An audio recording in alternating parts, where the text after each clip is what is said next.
I believe he's here in the background, Chair McLeod. Chair McLeod, you're live whenever you're ready. Thank you.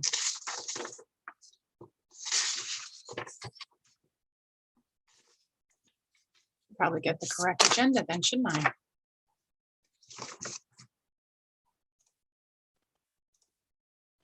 And it is 5:30. And so we will begin by begin this meeting of the Corporate and Community Services Standing Committee of the Town of Collingwood. It's September the 7th. We are delayed a half an hour, so it's 5:30 instead of 5 o'clock. We do apologize. For more than 15,000 years, the First Nations walked upon and cared for the lands we now call home. Anishinaabek, Haudenosaunee, Ojibwe, and many others who cared for their families and communities the way we now seek to care for ours. The town of Collingwood acknowledges the Lake Simcoe Nottawasaga Treaty of 1818 and respects all of the nation-to-nation agreements that have formed relationships with the original inhabitants of Turtle Island. The reality of our shared history, the current contributions of Indigenous people within our community, and seeks to continue empowering expressions of pride among all of the diverse stakeholders in this area. We seek to do better, to continue to recognize, learn, and grow in friendship and community, nation to nation. I would like to call for a motion to adopt the agenda. The motion being that the content of the Corporate and Community Services Standing Committee agenda for September 7th, 2021 be adopted as presented. Do I have a mover and a seconder for that? Moved by Councillor Berman, seconded by Mayor Saunderson. All those in favor? That passes unanimously. Is there any business arising from the previous meeting, members of this committee? Seeing none, we move on to item number 4, which is declarations of pecuniary interest. Are there any declarations of pecuniary interest from the members of this committee? Seeing none, moving on to item number 5, which is staff reports. And I will ask Clerk Almas to present to us staff report number 5.1, which is the Order of Collingwood Policy Update. Certainly. Thank you, Chair McLeod. So this presentation will be much shorter. It's just going to be verbal. We only have a few minor changes. CAO Skinner. Sorry to interrupt you, Chair. I just wanted to let the meeting know that Vice Chair Madigan has had some issues with his video, but he is online and we're trying to solve that problem. Thank you. Thank you. Take it away, Clerk Almas. Certainly. So this presentation will be brief. So just a reminder that our Order of Collingwood policy, the purpose of the Order of Collingwood is to recognize exemplary volunteer achievements by people who improve the social well-being, natural or cultural environment, or recreational character of the town of Collingwood. This award program recognizes the vital role of volunteers whose contributions strengthen the community-based strategic plan through fostering the community's goal for sustainable, sustained, healthy, active, compassionate living, making Collingwood an enviable place to live, work, and play. So the few recommended updates that we're proposing this year include consideration as brought up following the JI recommendations, the Collingwood Judicial Inquiry public feedback that we had received during the beginning of April, the end of March. A question came up regarding if a member that was involved within that judicial inquiry, if they were received an Order of Collingwood, is there a process to revoke the award? So our first, we actually did a lot of in-depth studying on this process. Different organizations that do offer rescinding or revoking of an award of this level. So regardless, council always sustained or held the authority or jurisdiction to undertake a revoking of this award. It wasn't specific in the policy, but it wasn't prohibited. So we have included a section that is very succinct, identifying that council retains that right to rescind or revoke an award. I'll just review the comment that was included. The council has the authority to rescind or revoke an award from recipient at their own discretion when a recipient's conduct deviates significantly from recognized standards and is seen as undermining the credibility, integrity, or relevance of the order. So we looked at various scenarios or criteria for when this would be basically invoked, and we couldn't there was just a significant number of mechanisms that we would have to consider. So whether we put in there if there was any sort of criminal offense, there's a number of criminal offense items that maybe would not necessarily reduce the contribution that they volunteered with. For example, someone shoplifting, for example, is a criminal offense. So an individual, when they were young, had an offense of shoplifting, it could be identified as enough to merit not bestowing the Order of Collingwood. Do we also look at applications prior to an award to determine if there was any sort of criminal offense, or does it happen after the fact? There was a number of criteria considered. One of them, as related to the judicial inquiry, talked about misconduct. We know that there was notice of potential misconduct given, but there was no formal misconduct finding from the justice. So we left it to include in the bylaw and leaving it up to council at the time to consider any sort of formal rescinding of an award that was bestowed upon an individual for the volunteer contributions. The other item is the retention period. So we've updated it to include the retention period, which is 5 years. We included potential conflicts of interest of the evaluation or selection committee and put some parameters around that process. Also noted that it's arranged through the Office of the Mayor, formerly it indicated the Office of the CAO. We also provided some flexibility for the award design within it. In the event that it changes in the future. The format, so the updated Order of Collingwood policy has been reformatted into our policy format in ensuring AODA compliance. And further to, I had one question received regarding this report, and the question pertained to the retention period. So just for clarification, we have identified applications or nominations that are submitted, that they be kept for a period of be considered for the 1 year that the nomination was submitted. And I was asked if that could be lengthened. So as indicated in the report, the retention period, regardless of all nomination packages, is 5 years. So if the committee recommended or supported a change to increase it, that a nomination or application package would be considered for more than 1 year. It would work within this policy as long as it did not exceed the 5 years.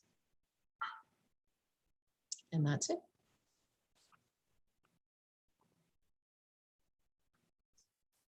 Thank you very much. I will ask if there is anyone, any member of the public who wishes to speak to the staff report.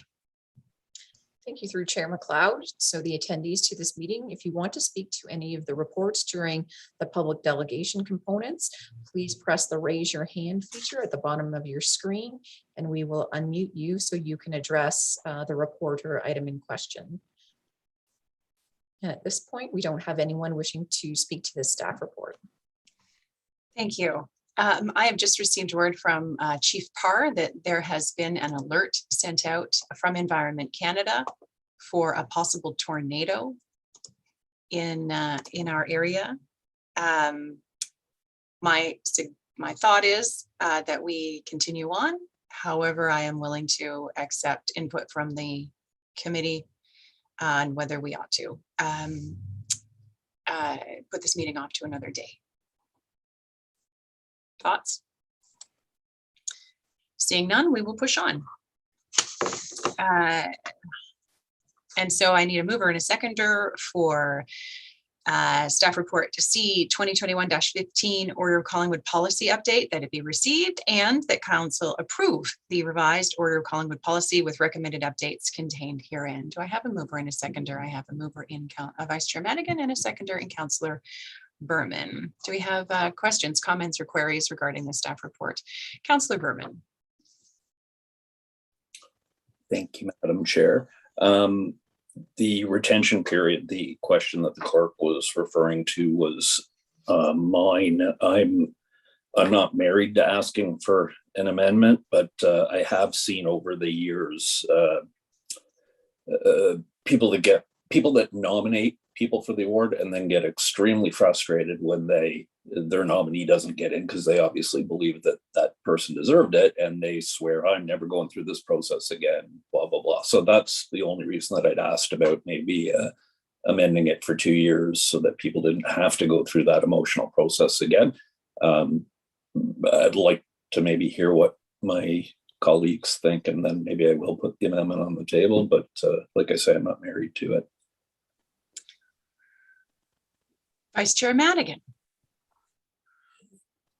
Thank you very much, Chair McLeod. Two things. I was here on time. Unfortunately, I was disabled, so I was listening intensively. I agree wholeheartedly with Councillor Berman. I've heard the same thing over and over and over, that they were very frustrated. And obviously, if somebody takes time to put somebody else's name forward, that I'm happy to support Steve's motion if he brings it 100%. Thank you, Vice Chair Madigan. And so to Councillor Berman, your thought is that if someone were to nominate someone, the retention policy would, just to be clear, would mean that the nomination would kind of be for 2 years if they would stay nominated for a second year. Is that what you're suggesting? I think so. I was trying to see the clerk. Maybe she can help me out here. Clerk Almas, and I see your card, Mayor Saunderson. Sorry, thank you through Chair McLeod. To answer the question, there is an item in there that said that unsuccessful nominations would be held for 1 additional year for further consideration. And we had that removed. So we would just reinstate that condition and keep them for 2 years, if that's the intent of Councillor Berman's motion. And would that require an amendment? That would require an amendment. Okay. Mayor Saunderson. Yes, thank you, Madam Chair. Just through you to Clerk Almas, my recollection before is that we kept it on record for a subsequent year, and then we asked the nominator if they wished the nomination to stand again the successive year if they weren't successful in the first year. I don't know that it was entirely automatic, so I'm just wondering if you can clarify how that worked before. Clerk Almas. Certainly. Thank you through Chair McLeod to Mayor Saunderson. Yes, we did that out of courtesy. It wasn't formalized in the policy. We would continue to do so, and it might be a good idea to amend the policy should this amendment get passed to make sure that that's implicit, that we would contact the nominator to seek their approval for the second year. I would certainly support that, but I think it needs to be at the election of the nominator again. And so, Mayor Saunderson, were you thinking you need to bring an amendment for that? Well, I was going to look to Councillor Berman to see if he's content with that wording, because that was the practice before, and so I just would put that out there for Councillor Berman to consider. I'm good with that wording, absolutely. So I would like to put that amendment on the floor. Excellent. So for clarity's sake, the amendment would be. Certainly, I can speak to that, Chair McLeod. So we would reinstate the under the nomination procedures within the policy. Unsuccessful nominations will be held for 1 additional year for further consideration at the confirmation of the nominator. I like that. And so does that suffice, gentlemen? Second, are happy with that. And so I will ask for any other comments from the committee. Seeing none, I will call the vote on the amendment. Thank you. Any comments on the amended motion? There's the thunder. Mayor Saunderson. Yes, I just to speak to the rescinding or revocation clause. I appreciate the clerk's work on this, that it has been discretionary in the past. It's obviously a difficult topic. It is a discretionary award to begin with. And it seems to me that having the council with that discretion as opposed to the nominating committee, I think puts the burden in the right place so that council can consider that if it should become an issue. So I support the wording as proposed. Thank you. Any other comments from members of the committee? Excellent.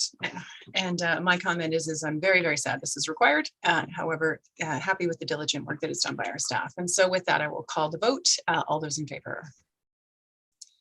Thank you. And that passes. Moving on to item 5.2, which is 2021 BIA COVID-19 Relief Program Initiative Review. Councillor Comey. Thank you, Chair McLeod. Through you, a quick question to our CEO, because again, to Chief Parr's comment about the warning, and I can see that not all of our staff are at home.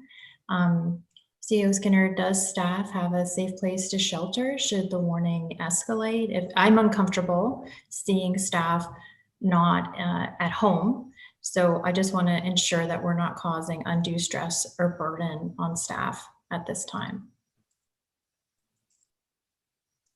CEO Skinner. Through the chair to Councillor Comey. Yes, thank you for asking. There is a safe, what we've deemed to be the most safe place to shelter here at Town Hall. I think everybody that is on the call from the staff perspective and the mayor is aware of the location. So I think it would be best for me to also ask others other than myself. I am okay at this moment because it's within 30 meters of my office door. But I would wonder if the chair would refer the question to the others here physically in the building, if they'd like to answer themselves as well. Is everyone feeling safe? Thank you. Thank you. Thank you. And I believe Chief Parr is also on this call. He is not at home either. And I don't see him responding. No, I am, sorry, I am just on my way home at this time. So okay. Just getting ready for a busy night, I think. And I see Director Culver is also on the call and Executive Director Peg. We're doing a roll call for safety for those of you who may not have been paying entirely perfect attention. Director Culver, are you okay? Yeah, I'm just having a hard time hearing because there's a metal roof, but other than that, I'm fine. Excellent. All right. And we will thank Councillor Comey for her thoughtfulness towards our staff. We will move on to the next staff report, and that is with Director Quinlan, Treasurer Quinlan. You have things to say. I do. Thank you, Chair McLeod. I'll just summarize the report a wee bit here. So as part of the consent agenda from the March 15th council meeting, the BIA provided members of council with a letter and some details of a COVID-19 relief program that occurred in the city of Calgary. I've attached that as Appendix A to the staff report as well, so that you can see that.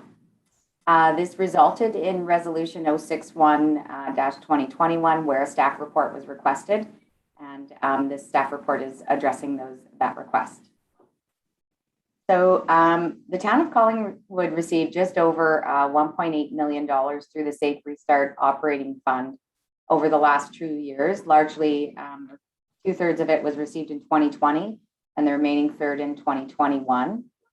The funding was absolutely critical in ensuring the town was able to meet their 2020 budget and have minimal impacts to reserves or reserve funds, as well as to the taxpayers.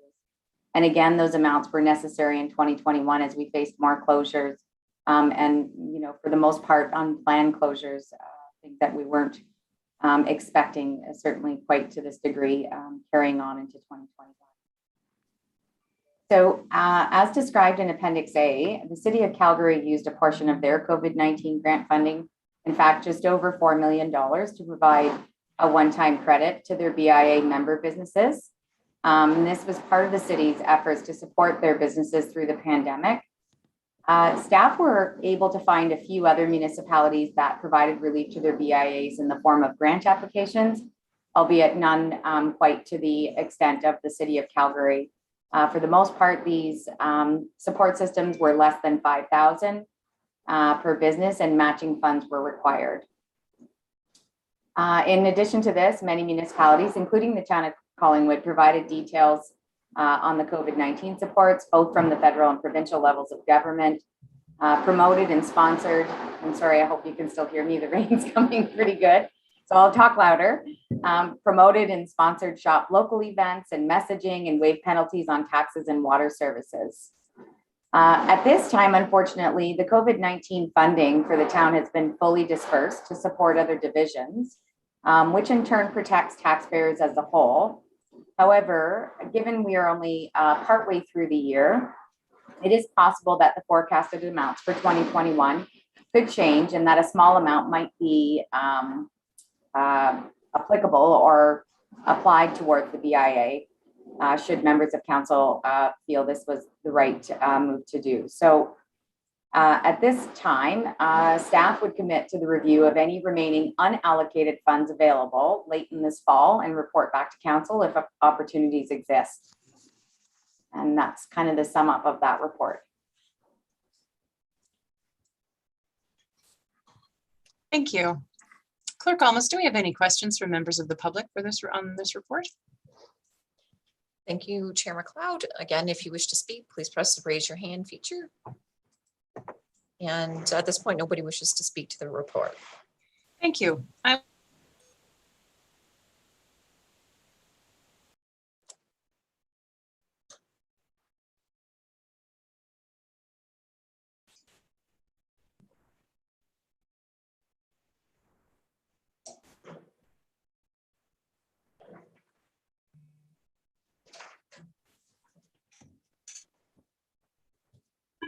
Can anybody hear me?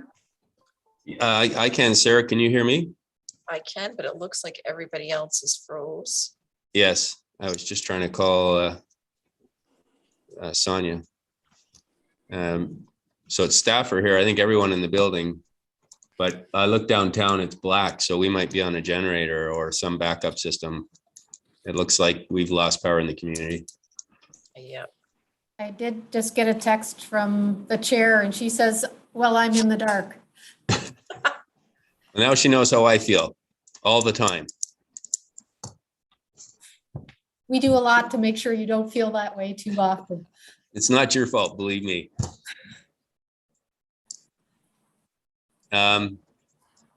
So what's the protocol here, Sarah? I don't think there's much hope of getting this back on, and it looks pretty crazy out there. Yes, we have 15 minutes to see if we can get quorum back, and then after that, it's deemed we'll deem it adjourned and reschedule. Okay. Well, then I'll just sit tight. I think that the live stream is still going, just FYI. So that didn't cut Okay. out. That's good to know. So be cautious in your communications.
Sorry, just looking at the electronic meeting component for quorum regarding technical failure, it's 10 minutes to recess. Okay, thanks, Sarah.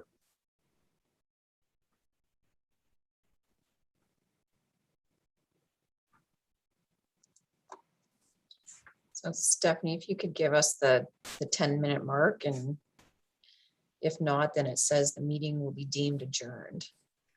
Sounds good.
Good evening. So we've hit the 10-minute mark. I've talked to Chair McLeod.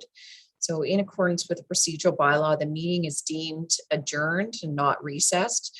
So we will be discussing the date and time for the follow-up meeting to conclude the remainder of today's agenda. And hopefully it will be posted tomorrow afternoon. Again, we'll have to provide the appropriate notice, so it would not occur until early next week. So we are adjourned. That's the first time I ever get to call an adjournment. Well done. You did well, Sarah. All right, well, get home safely, everyone. Yes, safe